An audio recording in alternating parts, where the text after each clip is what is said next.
built different. Okay. But ladies and gentlemen, let's get into the drafting phase here for game number 3. And there you go. Right off the bat, Fanny respected away from Kyrie. And I think this is the way to go. But this makes Bren being put... What's going on? The Onic fans. The amount of Onic fans Good. that went, no! Yeah. Because of the Fanny ban? Yeah. It's too much hero to be respected. Yeah, I mean, I understand, right? What else is going to be able to facilitate that gameplay for Kyrie? It's got to be the Ling that is up next on the board, or even a Lancelot. That's something that we might see. Or even a Hayabusa, even though I don't really like the Hayabusa, but if it's Kyrie on the Hayabusa, that might be a different case. Here we go for a Kaja being banned out by Bren, and Onic still with the same here, Valentina, Minotaur, and if no changes here, Joy. Interesting. Let's keep in mind that Bren is supposed to be on the blue side, which means they get that first pick. So again, Coach Yep, he respects that. It's like, all right, if they want to be able to get a flex pick as good as the Joy, I might as well ban it out. And that's when you see the Link. High mobility, high damage, like focused around a jungler. They want the fast game. They want the pick off game during the early game. They just don't want to let Kyrie enjoy that fun. But then the response coming up from Onic is actually very smart here, making sure that they get the farmers for themselves, just the insurance policy in case this does end up being a team fight composition and they want Ling to kind of finish it off. What do Onic pick up here? Paquito, Arlet, Uranus? Oh, I really don't like Uranus. I think the Paquito is not too bad. If they really want to sandbag it, they can go for the Uranus. But for me personally, at least with the flexibility of the Paquito going into either the jungle, which actually has a pretty decent matchup against the Ling, and I don't know, maybe if FTZ is feeling like he wants to lose the lane, throw the Paquito in towards the EXP to give good guy Boots an opportunity to show himself and actually win it out. Especially Paquito is having a versatile build too. You can make it sustainable, you can make it burst damage. It depends on the draft later when the teams needs to do what. But yeah, after we Zilling, are we gonna see another Angela? Yeah. The couple combo. I was about to say, I was like, if this is Uranus Angela, God. Please don't be. I hear it.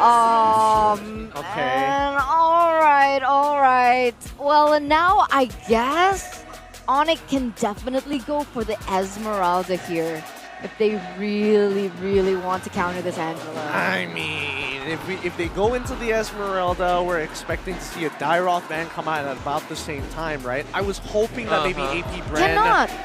Fredrin! I mean, yeah, the Fredrin is already locked in. I get that, but I was hoping that they would actually go for the Arlet instead, because you know that they want to clump up. Hopefully, they're able to shut them down with this. Oh, the lights are coming out for Onic. Yeah, it's really beautiful. But yeah, using again Esmeralda right now, maybe quick hasty one. Maybe they can pick it on the 4th pick or even the 5th pick if the Esmeralda's still there. But they need to be wait and look at that Arlet as you wish, G. As you wish. I was hoping the Arlet for AP Brand side, but instead Onic themselves are able to take it up. And I think it's a good idea. It's a good way to kind of disengage the composition and also takes away the opportunity for AP Brand to even try some crazy stuff. But regardless, we start going into the second phase, and I think we still have a number of problems. Number one, I'm expecting Melissa to somewhat get banned for the side of Onic. We saw Onic actually pick it up in game number 2 to punish the farmers, so it's only natural that they ban it out. Yeah, and there it is on cue there with the Melissa being taken out. And now it kind of limits the choices here for Onic. Gold laner, I guess the only hero that they can go for that is reliable in that sense, Brody. If they want to go crazy for CW, even a Moskov can be picked up here. Brody is a good hero since it can stop Link for a moment when Link try to aim Brody later. But Moskov is a not bad option if they want to play the long game, because we know how Moskov capable of on the late game. And it's mobile enough to actually get that initial knockback, right? If they wanted to really delay and look for disengages. Oh, so they get rid of the Hilda as well. Respects and actually good research being done by AP Brand.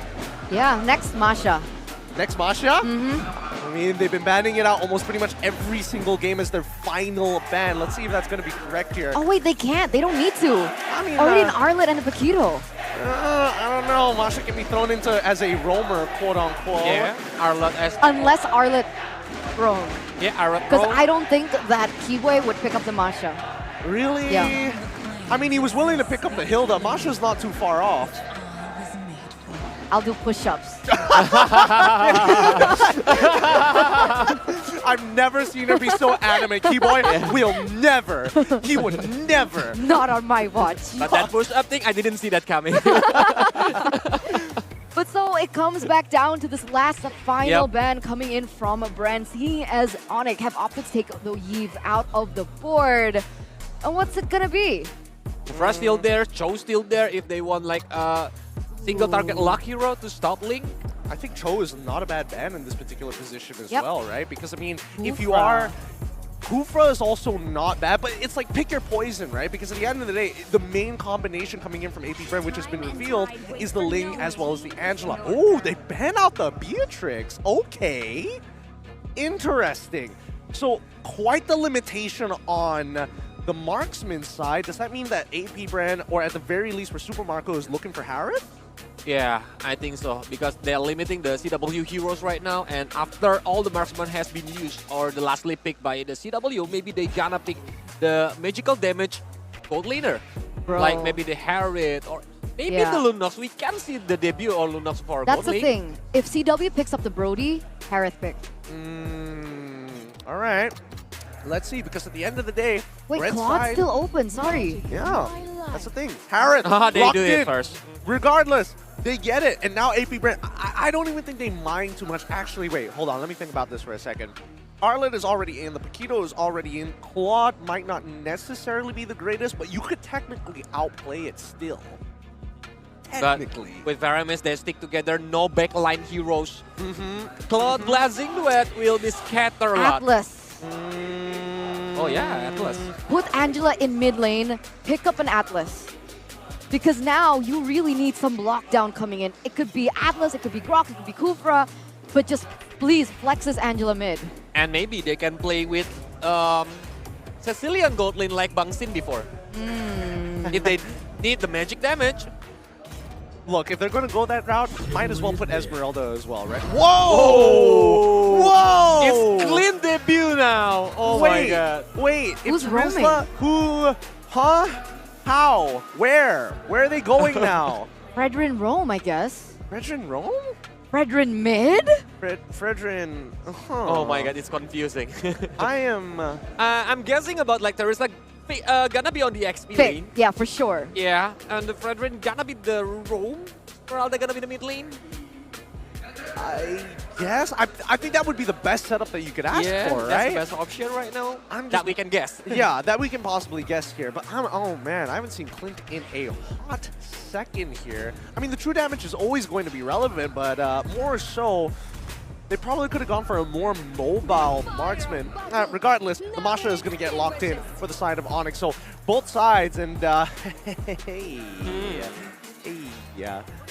Who's in the roam position? Who's in the roam position? I Ah! told heard you! some Come push on! up. No push-ups for me, Gideon! So close. It was so close. I was like, no way. So I don't exactly understand this draft, but maybe the casters do. So with that being said, let's throw it over to Mirko and Leo. Kring, kring, kring, kring. Phone a friend. Hello, Mirko here, and yeah, I mean, we've seen this draft before, Bren. We've seen them play this. Actually, in the ISF Asian Championships, they were able to use the Angeling into the Fredrin. You remember that? Oh, Leo. Earth to Leo. We also Angeling. played the Clint, man. Sorry, I was spaced out. I was trying to analyze exactly how Bren are going to clap back because, again, momentum on Onyx side, and Onyx have done well to kind of adjust, right? Like, they're playing with fire as well. There's a lot of damage, and there's a lot of question marks for both of them. There's a lot, and I think there's more question marks to the side of Bren. Because sure, we have seen it before, but we haven't seen it a lot. We've seen like 2-3 games with this composition, with the Fredrin. Usually when you go Angela mid, you go for Cho Roam. So Fredrin Roam is definitely a new dynamic that, again, we have seen before, but will it work against Onic? Yep. Here we see that it's actually not the way it is. This is mid-lane Fredrin. Ooh. This was foreshadowed, or at least featured on MPL Philippines social media. Okay. They asked you, hey, what emblem set does a Fredrin need in mid so that he can perform? And this is exactly what it is. This was a little better, all right? This was a little better than what was seen at ISF. I like it. Just the same, still AP Bren. But one thing that I do like is the fact that AP Bren are showing us something new. They're showing us something new so that this puts Onic on a weird footing. But wait, there's a reason why Clint's not part of the metagame. Yeah, that was the big question, right? I mean, there was a big question mark in the mid lane duo. How is it going to be played? Ogwen now, we have seen it. He has a roam boot, so he is going to be roaming. But yeah, I mean, Keyboy stepping in as well in this gold lane. Super Marco's going to lose a whole lot, and CW wants to completely just punish him down. What are your thoughts on this claim? Like, what? I understand. They want to create a just solid front-to-back comp, and a lot of these heroes have been already banned out. But, yeah, I don't like Clint. It's weird. It's not a clean front to back. It's not the usual Beatrix or Melissa that kind of plumps himself down and, you know, goes ahead and then throws out the auto attack. He's closer to Brody, right? But less engaged or less committed to it. So yeah, in case the whole Angeling or nice one baby, as it's called back in the Philippines, doesn't work out, they have a flick to look out for. They have something on the back foot. Now, if that's the answer that we're looking for here when you're down a game, or at least when you're at 1-1, we're not so sure. Again, one more look at what that mid lane Fredrin is rocking. Phew, come on, man. This is what exactly he posted, right? Tank emblem with both defense, adaptive defense, hybrid defense, and Concussive Blast. So it's a lane bully. It's a lane bully. Yeah. I think we're seeing that already early on from Few. He is a very sustainable hero as well on this Fredrin, so he is going to be able to force a lot of these skirmishes in towards the Turtle side as well. Turtle started by Flap TZ, holding on to it, but Boots and Keyboy will shoo him away from this hold. Yep, it's two big boys. Keyboy on the Arlet and that Masha pushing away Flap Easy, but it's Few who starts the pull. And again, this is usual, right? It's just not usual that it's the mid laner, the Fredrin here, finds the priority. Let's see here, already a few resources. Used up Keyboy with Final Slash onto Few, trying to dish out some more damage. Boots with a good disarm. Few forced to back away. Sans with a splash, and Onic with the turtle pressure. They've won this battle for now. But Bren, AP Bren are not letting go. They want to shoo Onic away, and they have been quite successful. Ling invading and punishing these movements from Onic. Now it's CW's turn to feel the wrath of early game pressure. Kyrie to the rescue, as well as Sans. Deadlock on EXP, and of course, you can say the same for net gold worth for both sides. Again, almost negligible between AP Bren and Onic right now, and both teams just decide to let go Turtle. This is the slowest we've ever gone in the early game, all series long. 3 minutes in, Turtles already spawned, no kills yet. Yeah, both teams are very, very passive, don't want to commit onto this Turtle. They would much rather just prolong the laning phase, I guess. They want to give CW and for AP Bren, in their case Super Marco, time to farm up to get to those item power spikes. But I have one big concern, additional concern for AP Bren. Magic damage, right? I mean, it's 4 physical damage dealer, 1 quote-unquote magic damage dealer, but Ogwen is a roamer here. He will build most likely towards utility. You'll have an Ice Queen 1, a fleeting time, but I'm not really expecting damage when I see an Angela roam.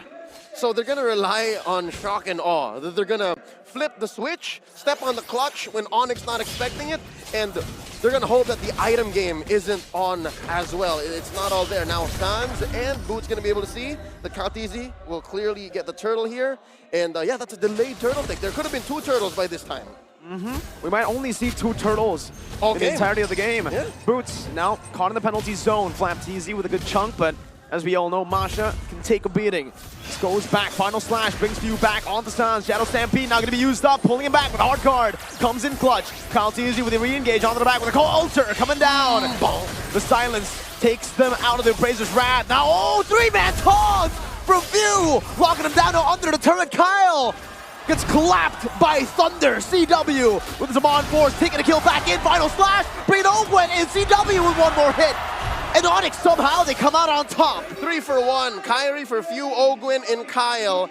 But all this time, AP Bren had the follow-through. They understood that, yeah, we lost that trade in mid. Marco, just hold your ground, push that tier 1 down bottom. And in the end, it's not as evident just yet. But Onic will come out on top here. They're going to find a way to clap back. And here's that amazing moment. The 3-man taunt, it's just a backup from Onic, came in so much faster. That rotation, man, from the Harith. This is something that the Clint cannot do, and you're seeing it abused. This is the meta that we've seen in Season 7, MPL ID, MPL PH Flap. Flicker. No flickers, penalty zone used up. CW now with Zaman forces. Keyboy rotates over as well, but now Kyle has come over. CW can't escape from this one. That's the Tempest of Blades and the Defiant Blades by Kyle taking 2 kills away. All right, AP Bren here, more than made up for that blunder in mid, more than made up for the 3-for-1 trade. And now, a quarter of a minute until this turtle comes up. Can I just say I missed this tempo of fights? Yeah. This is all the way a throwback to 2021, right? Season 7, Season 8, wherein the Angela and the Ling were in demand. Fights don't happen very long, but they do happen often and everywhere across the map.